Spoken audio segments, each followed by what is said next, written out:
Pigweed here. Today we review a stout and discuss the Salem witch trials. Woo.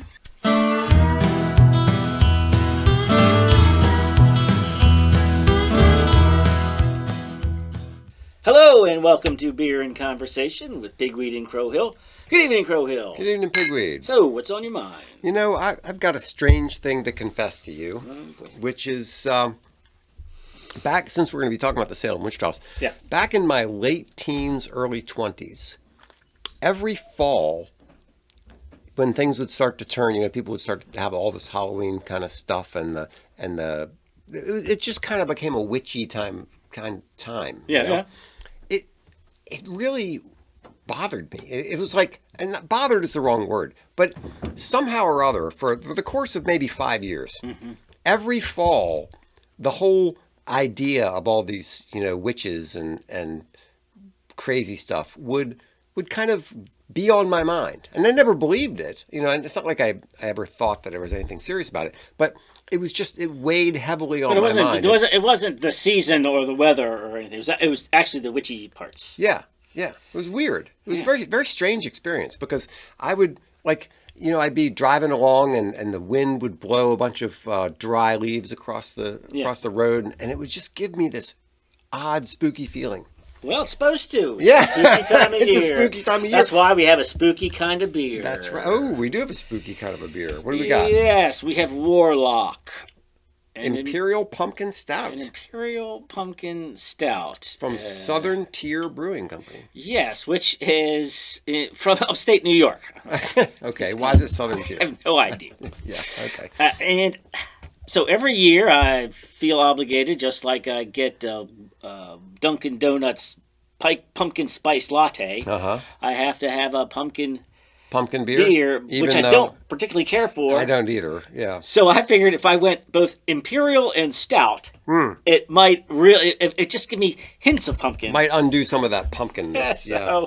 What do you tell me there? I love pumpkin pie. I like pumpkin flavored all kinds of stuff, muffins and whatever. Yeah. I like all. But pumpkin beers have never really been my thing. And what about the old Warlock? Yeah, so this one, you can definitely taste a little bit of that pumpkin. Now, the thing is, when you say you're tasting pumpkin, what you're really tasting are pumpkin spices. Because the actual pumpkin tastes sort of like squash. I know. You know, you're not. I know. You're not getting the squash. We have sort of culturally decided what actual pumpkin. What pumpkin tastes like. It tastes like cinnamon and cloves and ginger and that sort of thing. But there's also a certain bitterness to those spices that's coming across a bit. I think that's perfectly good. It's very stouty. Mm-hmm. It's got the 8.6 kick, and with some hint of pumpkin spices. Hint of that pumpkin spice, but it's not overpowering. It's not all about. It's not offensive. No, yeah. Okay, so that's a pretty good one. If you want a 8.6 Warlock Imperial Pumpkin Stout. All right, so the Salem witch trials. When are we talking? Right, it's not over a period. It's just 1 year. Yeah, the whole event is 1692. February 1692 to May of 1693. Yeah. Not a long time. No, not a long time. And it was in Essex County, Massachusetts. And apparently the place where it occurred is no longer called Salem.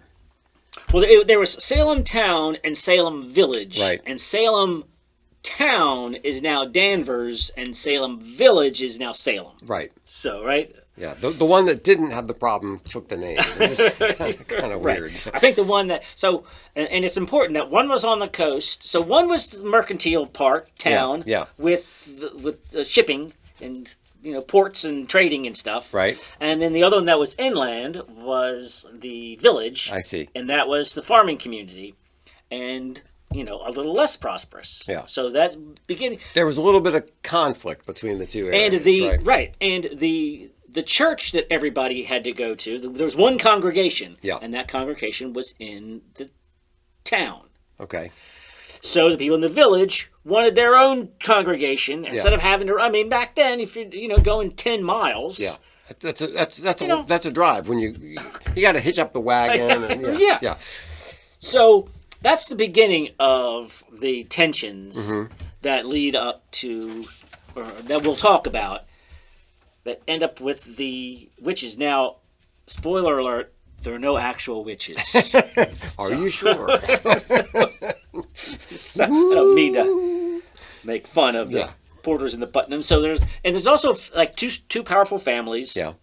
The Porters and the Putnams, who were equally powerful when the town was established, but the town that was, the mercantile Porters were doing better than the agrarian Putnams. Right. Yeah. So that caused a little bit of resentment. And generally speaking, the more cosmopolitan, on the coast, city kind of people are going to have different attitudes than the more rural farming kind of communities. Right. However, they are all Puritans. Yes. And what does that mean? So Puritans were people who were they didn't like the reforms in the English church. So what happened was, the English church, of course, was Roman Catholic, and then King Henry VIII broke with the Catholic Church. Right. And then you had, under Queen Elizabeth, you had a little bit of a compromise where the English church it was a little bit Catholic and a little bit Protestant, and the Catholics weren't happy with it because they weren't under the Pope, and the Protestants weren't happy with it because it was a little too popish. Yeah. Right. So you had these separatists in England who were more. We haven't separated enough. Yeah, exactly. They were very anti-Catholic. They were much more Calvinist. They didn't like the Book of Common Prayer. They didn't like the fact that England was requiring them to, follow the English church rules. So they wanted religious freedom, so they left and they came here. That's what we're all about. Right. So Puritans get a reputation nowadays as being very morally strict and sort of prudish. Yes. And the funny thing is that in some respects that's fair, but in other respects the Puritans were kind of bawdy. I mean, they did some weird things. Like a young engaged couple, they had this really odd custom where the young engaged couple would get like sewn up in these weird, like a sleeping bag thing, and then allowed to spend the night together. Nah. It's just weird.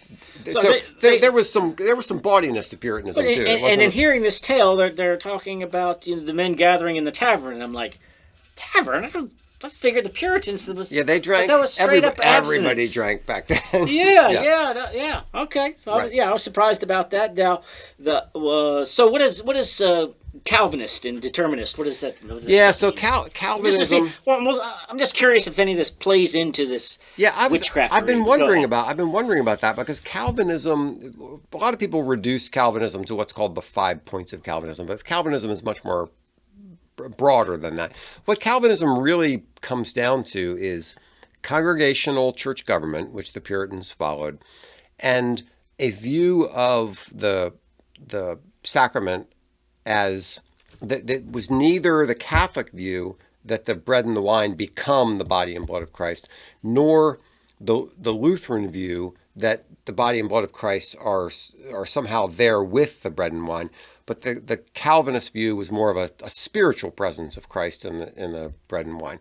So that's really in this time frame, that was the main big thing about Calvinism. Now, predestination, of course, was another big issue. The idea that God was sovereign and was in charge of everything, and everybody was predestined either to go to heaven or hell before they were born. Right. Right. So let me get this straight. So you're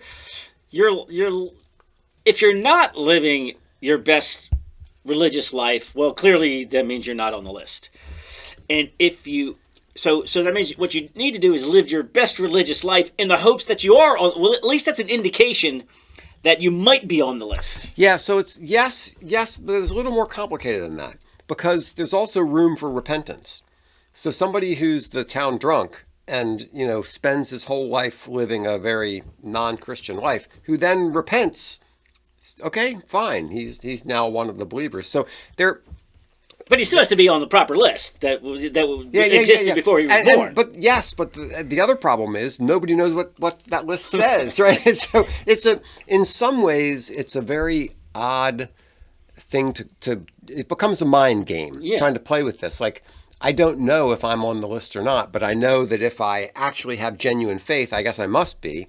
Unless I fall away, in which case I never And really was on the list. Is that an indication that I'm actually not on the list? Yeah. Because I'm doubting my fate or whatever. Right, yeah. So it gets Anyway, to be a bit of a mind game. So these are the people. But let me elaborate just one little thing more, because I've been wondering about your question. Is the fact that it was a Calvinist community, does that have anything to do with The propensity, the likeliness that to believe in witches? And I guess in one sense it could, if you accept the idea that there are some people who are just children of hell, from the beginning, that they're vessels of destruction. They were chosen to be damned. That the idea of saying, well, sure, they're on the side of the devil, right, might fit in with that a little bit better. Yeah. Maybe. Yeah. Maybe. Yeah. But all religious people, whatever your propensity is, that the devil is actively at work. Yes. All the time anyway. So Yes. it's not that separate from them until we get to Abigail Williams and Betty Paris. Okay. Right? It all kind of kicks off. Yes. So so the preacher was it William Paris? Yeah. Uh-huh. So he's invited into town. He's going to be the new separate. As you were saying at the beginning, they didn't have a church, and they wanted to have a new church in the town. Right. He's there. He's got his daughter, and for some reason, we don't even know why. His niece is also living there, and he had a business in the Caribbean. And he brought Tituba. Oh yes. Tituba, From the Caribbean, right. from the Caribbean, who's a slave, but she's she might be an Indian, she might be half Negro, right. as they say in the day. I mean, a black woman from the Caribbean, of course she's a witch. I mean, come on. Well, okay. I mean, haven't you watched James Bond movies? Come on. Yeah, yes. And when you're looking for easy targets, yes, that's where you this is where it starts. So the three, so you've got Abigail, Betty, and Tituba living together. Yeah. And the girls start acting goofy. Yes, they started acting strange, and they were diagnosed as having, what was it, something hand under the. I said their hands were turned on, or there was inside out. there was some diagnosis from the doctor that they were under the hand or some. Well, goofy you thing said like what? that. If this doctor had look, he couldn't find anything actually wrong with them. Yeah. If he had just left it at that, maybe none of this would ever have happened. Yeah. But he had to shoot off his big dumb mouth and say, "Well, all I can come up with is witchcraft." Thanks. Yeah. And that so then started the girls are like, "Well." And it became a bit of a growing thing here. Like other girls got involved too, right? Well, right. So they're just acting weird. Now I watched a movie where these girls are just. It's the middle of the winter, and this is Apparently, it was a bad winter too. Speaking of climate change, Right. It was the little ice age. So it was already colder then. Every winter was colder then than it is now, and then this was particularly cold. So you had crop failures, and livestock dying, women losing babies. Yeah. So let's just stop for a minute and talk about all the kinds of calamity that was going on at the time. Hold on. Back one step before that. So when they leave England, they're coming here. They're going, you know what? We can create the perfect colony without that stupid government on our backs. Right. And here we are here. And now you're like into your second generation. Things should start be getting better by now. Yeah. Yes. Right. So they should be. Right. So here we are in this ideal situation, and they're not getting better. Right. And so there must be some. Perhaps there's an outside force that's caused it, but go ahead. So okay. So you've got a bad winter. Yeah. You've got Indian attacks. Yes. They lost their charter. You've got conflict between the various communities, and as you say, their whole idea was, okay, we're now out from under the thumb of the wicked English, so everything we should can create the city on the hill. Everything should be lovely now because we're the chosen and we're God's people and we're going to make this ideal community. There's a little bit of coming out of Egypt, Yeah. Crossing the ocean like it's the Yes. Red Sea. Yeah, Right? and if it's not working, it must be the devil. Yes. Yes, because we've got this figured out. So Right. all of these things are working together. Yes. Now you've got these weird. Now, So I guess in this little movie, they're Puritans. There's no Christmas. There are no toys. There are no games. Did you know it was against the law? Literally nothing for the kids to do. It was against the law to celebrate Christmas in large parts of America for a long time. Nuts. Because in England, Christmas was, first of all, it was associated with popery, but also it was like a time to get drunk and be bawdy. Yeah. And the Who likes Puritans that? wouldn't have anything to do with that. Right. So there was kind of a suggestion that, look, Tituba did have some awareness of Caribbean, whatever's going on down whatever, there. Voodoo, whatever pagan stuff going on. It wasn't straight up Calvinist. And so Christianity, for the girls to entertain themselves, they're playing like this. It was kind of a form of a Ouija board. Just really, to me, I'm thinking like they're just witches. Kids Yeah. bored out of their minds. Yeah.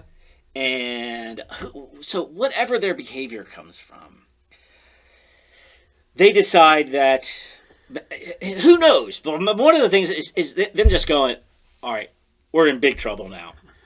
Right? We've been caught, right, playing some game that we're not supposed to be, engage in. And how old were they? They're young girls. 9 and 11. Yeah, right, yeah. So everybody was already aware. Cotton Mather's book on witch hunting was already out. So there's wasn't just Cotton Mather. There was a papal bull a little bit earlier than that on it's called Summus Desiderantes. What I can't speak Latin, and it was about the idea of authorizing the Inquisition.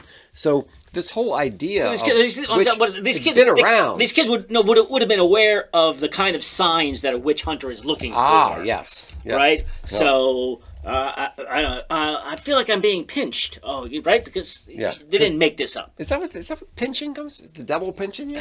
Yeah. Maybe so. Okay. Yeah. So they already knew what the symptoms of witchcraft were. That was already in the air. Okay. Yeah. It wasn't like they started making things up and then that got applied later. That was already known to be. And Cotton Mather was no slouch. Cotton Mather's probably the smartest man in the colonies. Yeah, the most educated guy in the North American continent. Yes. And he's saying all the stuff about hunting witches. Yeah. Well, there you go, 1690s. At any rate, so the girls, they point out, the witches, what I heard somebody say, they're straight out of Central Casting. You've got the two Sarahs, right? So you've got unmarried women living on the edges of town, and okay. So they're unmarried women, so that makes them suspect. But then there's the whole question of inheritance of the property, and land is wealth at that time. Yes. So there's all kinds. She was married. She's married, and the husband died, but he was an indentured servant, so she didn't get the land, right? So she's sort of reduced to begging. She has a 4-year-old, Sarah Osborne, out there with a cauldron and flying around. Yes. So anyway, they're the first two to go down. Yeah. And it just keeps. It becomes a panic. It becomes. That we have these girls who are showing these signs that the learned Cotton Mather has told us are signs of possession. So you got but women living on the edges, and you're a Caribbean slave woman. Okay, everybody can kind of get on board with that one. Yeah. But it then works its way up the chain. It just builds and builds and builds. It seems like anybody with a grievance. Yeah. And it's the kind of thing we've seen parallels to that, where we'll get into this later, but this idea of an idea catching fire and just becoming like a virus that takes over and affects the whole community. So it's isolated in its degree, but not really. Yeah. Right? I mean, it's more of a human foible than it is just an isolated incident. Yes. So the problem came with spectral evidence. Mm-hmm. So the idea was the girls would be in court and they would be giving testimony about things that they see that nobody else could see. Yes. And the question was, could that be admitted as evidence in court? Yes. And when they wrote away to like legal scholars in other places, apparently they wrote away to Cotton Mather and asked him. He said, "No, you can't do that." Yeah. Everybody was saying, "No, that's not. You can't have spectral evidence." But that was in the early part of the panic. That was part of the proceedings. Was what the spectral part of your evidence is just you saying, somebody saying they see something that nobody else can see. That's not very solid evidence. And now, as a person who has, you can't have an alibi. Yeah. Right, because you're like, well, when that event happened, I was at work over in Salem town. They're like, yes, but witches, but your spectrum or whatever he's called, right? The spectral ghost that you're inhabited by. But I saw your ghost doing this other thing. Yeah. Well, I mean, really. What's your argument? Exactly. How do you argue against that? If you have 10 people tell you say that, no, I was sitting at this desk over in the other town, and say, okay, sure, but the girl who has these visions saw your spirit doing this other thing and riding a pig over in this other town. How do you argue against that? Right. And then you search a person's body for the witch's teat. And really, it's just, if you just have an unsightly mole, that's where you nurse your familiar from. And then, now you're guilty for having... Darn, got to get to the dermatologist. Yeah, exactly. Yes. Okay. So what do we end up with here? 200 people accused. All right. 19 executed by hanging. 14 women, 5 men. 2 dogs were two dogs were killed. I'm sorry to laugh. You want to get to the witch cake? Yeah. The pissy witch cake thing. What was that? Yeah. So that you could bake a cake and put the urine of the affected person into the cake. Yes. Then you feed it to a dog, and then I don't know. You look for some kind of sign. Then the dog. Then when the dog gets sick, you're like, aha. That's the evidence. There you go. Right. Clearly, that's what. Speaking of making a cake, should we talk about rye bread? Oh, hold on. Well, let's dispense with all of these poor people. So some people died in jail because you had to pay a jail fee. Mm-hmm. So you're thrown in jail, you can't get out. Then you're acquitted. Now you owe back rent for the time you spent in jail. For the time you spent in jail, and then so some people justice system's never been very good. People died in jail. So there are actual hangings. Then people who just died in jail. One woman had a child in jail. By the way, nobody was burned at the stake. Okay. Yeah. Nobody was burned at the stake. Mm-hmm. What'd you say? You had a couple hundred accused. A lot of them got off. 200 accused, right? Yeah, all right, this part I'll get to later. Yes, there is the rye bread LSD angle. Yeah, ergot or something. Yeah, ergot poisoning. So the idea is that if rye can develop some kind of a mold or something. Yeah. And that can create the substance that can be hallucinogenic. And so some people have thought that these girls, because rye was a big part of their diet, that these girls had, but the down, I mean, that might be, maybe, but the downside of that is other people were eating the same food. There's no way that that they baked bread or whatever with rye. And just these 2 girls got it. Only 2 girls ate it. Yeah, that seems kind of unlikely. So what, yes, so did the girls, like I speculated, we're goofing off. Did they get in so deep that they're like, all right, we can't back out now, right? You've already created an entire ruckus. So what your choices are to confess that you made this whole ruckus, or to double down. And anybody who's known a 9-year-old or an 11-year-old, I mean, this is what kids do. It's like, I remember to some extent. I remember that age, being a kid, and if somebody accused you of a lie, you doubled down on the lie. That's just what you did. Yeah. And everybody was willing to believe that there were witches. It's not like you were saying that there were, aliens or But something. the thing is, this is the time when kids were, like I said, they didn't have any toys, didn't have any Christmas, you didn't have anything to do, and you really didn't even get to speak. No, nobody wanted to hear what you had to say. How did all of a sudden... Now you're getting all this attention. All the smartest men who run the place are now listening to the children. Intently.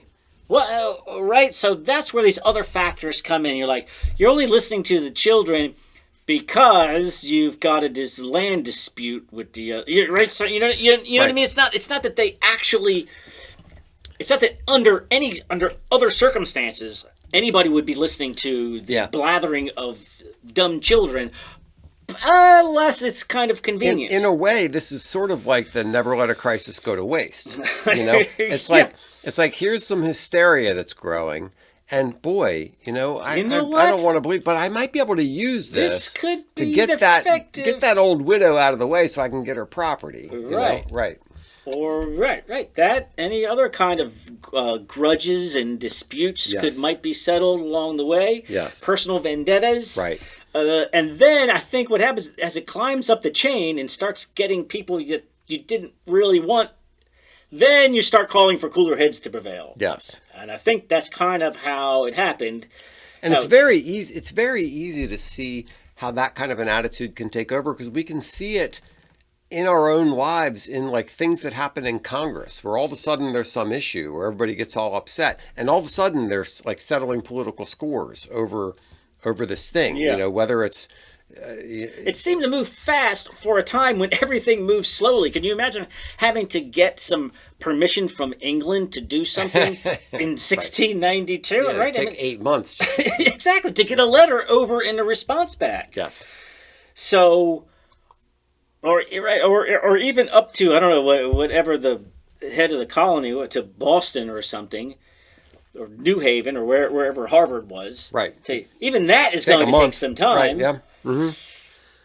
Yeah, but I think you have a bunch of different things. Did you hear what's going on over in Essex County? It's getting a little nuts. You have all these things that are putting pressure on people. There's the bad winter, these Indian attacks, there's political problems, so there's that. There's all this uncertainty.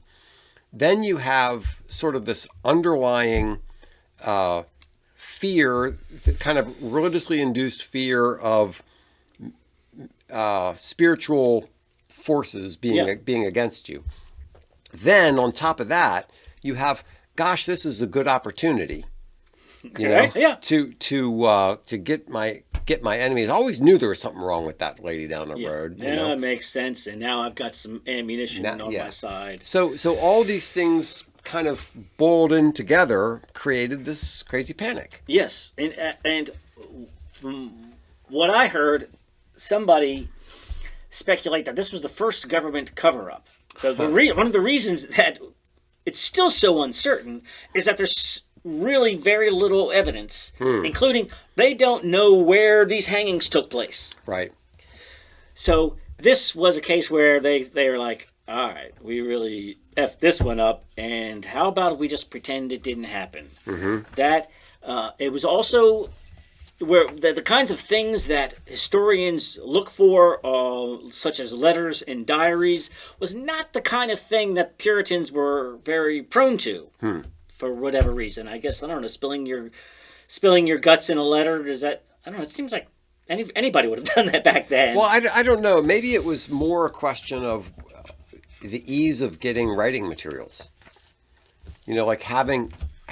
nowadays it's trivially easy to get some paper to write a diary on, but you probably had to be fairly well off to have a book. But at least there would be a handful of them, of which there really isn't. They're like minutes in meetings and stuff, and it didn't seem to really. It wasn't as important to the colony as the Indian attacks or anything like that. It was more along the lines of wolves eating livestock. This was something we got to deal with this. Mm-hmm. But so there's a couple of other reasons that there are not a lot of evidence. Like I said, one, possible government cover up, and two, maybe that's just Yeah, so speaking of the Indians, apparently one of the things that would influence whether somebody got, it wasn't, people think that it was all women. It was mostly women. It was like 14 women and 5 men got executed. A lot of men got accused. And one of the things that you could do that would get you accused was being friends with the wrong Indians. You know, because they had interactions with Indians way more than we normally think, because they're right there. But there were different tribes of Indians, and if you were friends with the wrong Indians, then that could put you on the wrong side of the town gossip. Then there was the case of the one that we can bring. I'm going to take an old incident and maybe bring it up to speed here. Okay, yeah. Is, well, Tituba. So you had 2 choices, Yeah. right? Obviously, you know that you haven't been hanging out with the devil. Yeah. So what's your first inclination is clearly going to be... No, I didn't do that. Yeah. No, I didn't do that. Yes. I am a God-fearing person who spent my whole life in church and loyal. I am not confessing to this. Right. And then the Titubas and other people kind of figured out, you know what? If you confess and become an informant, things might... She survived the whole thing. What does that remind me of? There are some modern parallels. Yeah. Here. So if you're, it's funny that Trump calls the cases against him a witch hunt, and there are a little bit of similarity here, because if you confess, if you say, okay, yes, fine, I'm guilty, and now I'll be on your side, and turn state's evidence. That's exactly what people were doing. Yeah. And they realized from the beginning that I've noticed who didn't get hanged. Yes. The confessors. Yes. So the people who purest of heart, who were like, I don't care what happens to me, I will not, betray. Yes. My conscience. Did you hear about the guy? Welcome to the noose, lady. So apparently most of the people were hanged. One guy was killed by having stones put upon him. Yeah. Slowly, though. Yes. So they would put you, lay you down, put a board over top of you, and then put stones on you. And this was a way to get you to cooperate. Because if you cooperated, then you confessed, right? But they piled up stones on him. Apparently the last thing he said, more stones. Just get this thing over with. Yeah. Yes. Right. So bringing things to modern times, I was just watching the Get Gotti special on how the FBI flipped mobsters. Mm-hmm. Yeah. Kind of seeing a little bit of this going on. It's the same sort of thing. It's they pressure you. We're gonna if you confess, if you turn on to give me some dirt and you can go back to your family. Otherwise, you're doing time and your family's destitute. Look, I don't believe in any of this witch stuff, but I really want to get the land that old lady has over there. So if you could just, turn, confess, and then tell me that she's a witch, then that would really help. Yes. Well, speaking of Trump, while he was still president, before all of these accusations or indictments or whatever, post-presidency, we had 4 years of Russia, yes. right? Russia collusion, yeah. which turned out to have there to be no evidence at all. Right. However, historically, in modern history, so we use witch hunt meaning what? Meaning somebody accused of something for which there is no evidence. Yeah. And there was no crime and there was no evidence. Mm-hmm. That's called a witch hunt. Yeah. Right? We associate that with the Red Scare and McCarthyism. Yes.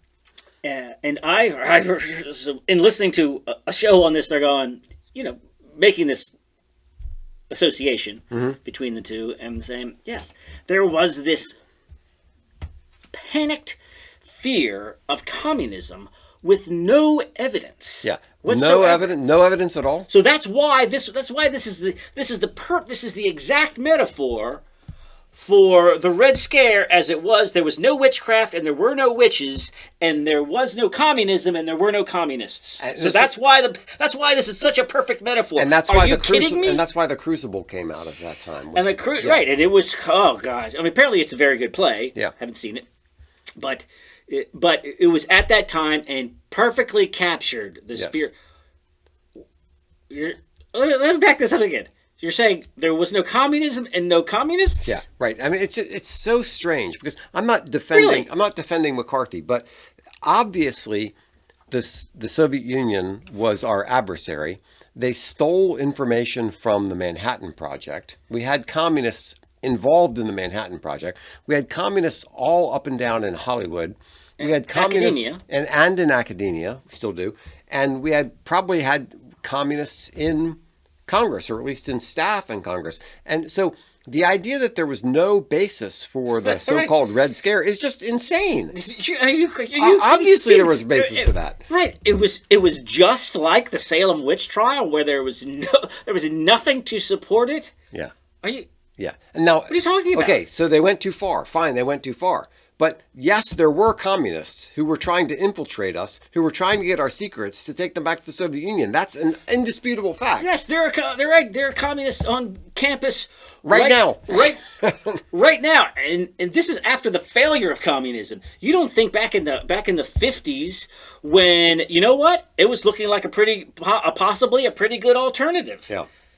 You what? I know. Did crazy. people deserve to have their lives ruined? I don't really know enough about it, although, here, write this down. That's a future show. Okay. McCarthy and the Red Scare. Right, yeah. But not even investigating it. It can't be possible that it was based on nothing. Exactly. It wasn't based on nothing. And that's just a modern ridiculous point to try to make. Yeah.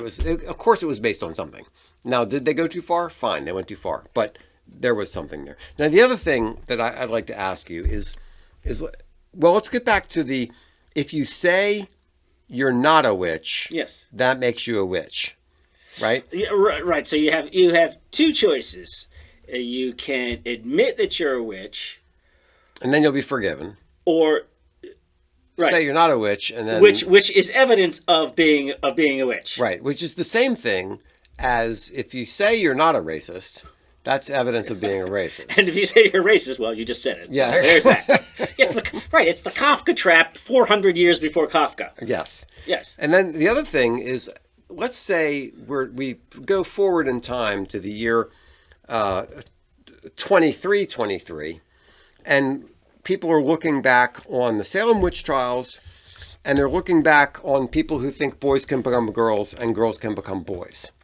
Which is the bigger panic? Which is the bigger moral panic? Which is the bigger crazy thing? Yeah, we'll ease into that with the satanic panic of the 90s. Right. I am betting on the gender panic of the 2020s being exceeding being bigger than the satanic panic. But also petering out. Yes. God help us. I know. Better be. Yes. Yes, right. I'm thinking that the first association that people will make, like, remember that weird. Remember that time when we thought that boys could become girls? Right. That was kind of weird. I never bought into it, did I? Right. Don't mention that time when I was at the dinner party and said I 100% did. Right. Everybody would kind of run for cover a little bit. When I changed my pronouns on LinkedIn. Yeah. Right. You didn't know, yeah. I threw all those business cards out, didn't I? Yes. And in the same way, a lot of the people who went along with the satanic panic later on said, I wasn't all for that. Yeah. And in the same way that in Salem, after they realized, gosh, that was terrible, let's burn some of the burn some of the evidence. And you know what? Let's just not even talk about those poor 19 souls. They probably deserved it for some other reason. And moving on. Yes. Because that's what you would want to do, right? Absolutely what you want to do. You don't want to say. So there are all kinds of panics. Right now, well, very recently, we had the George Floyd panic. And it seems fairly obvious that we convicted a bunch of people because of the panic, and this is what happens. You get everybody all gets. How about the anti-Jew hysteria on campus panic? Yeah, exactly. This is the kind of thing that happens, and the Salem witch trial is an interesting test case. Yeah. But people who want to look back and say, ha, ha, ha, those dummies, they believed in witches. We're so enlightened, we believe a boy can become a girl. We're so enlightened that we believe whiteness is a mental... It's a property. Is a property that affects people. So, like, I think there's a huge lack of self-reflection in the world. Yeah, I love the same people who look back on history and say those dummies who should have known better while they were living in a very specific time when everybody thought this thing. Yeah. They were so dumb to not think outside of their time. Yeah. Are the exact same people who are now thinking inside their time. Yes, right. Who have 100% adopted something that never occurred to them for the first 55 years of their lives. Mm-hmm. Now it's 100% true. Right. Yes, but I'm a free-thinking individual, not encumbered by the times. Yes, I know. It's an extraordinary lack of self-reflection and recognition of how easy it is to be dragged along. And it's like they're saying a fish doesn't know he's wet. Yeah.